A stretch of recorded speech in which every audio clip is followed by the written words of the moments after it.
kasi okay lang naman sa akin mag-import sila ng chemical fertilizer. But in the long run, chemical fertilizer is bad for the soil. In fact, 38% ng soil ng Philippines is degraded.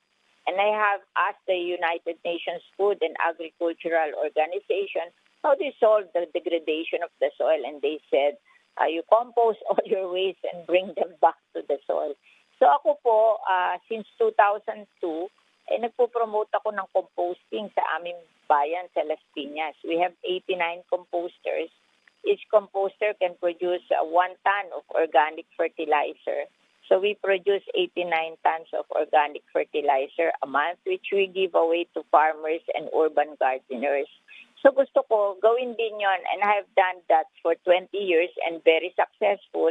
In fact, I even got an international award from Austria for sustainability.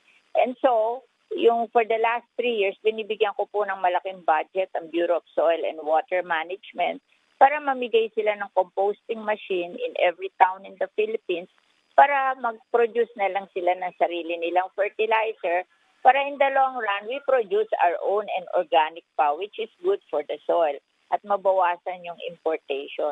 Kaya medyo nagalit ako nung araw na yon. I-halt daw muna yung pamimigay ng composting machine at re-reviewin pa nila kung successful. Sabi ko, kung hindi successful yan, kayo may kasalanan yan, but we will not halt it, di ba?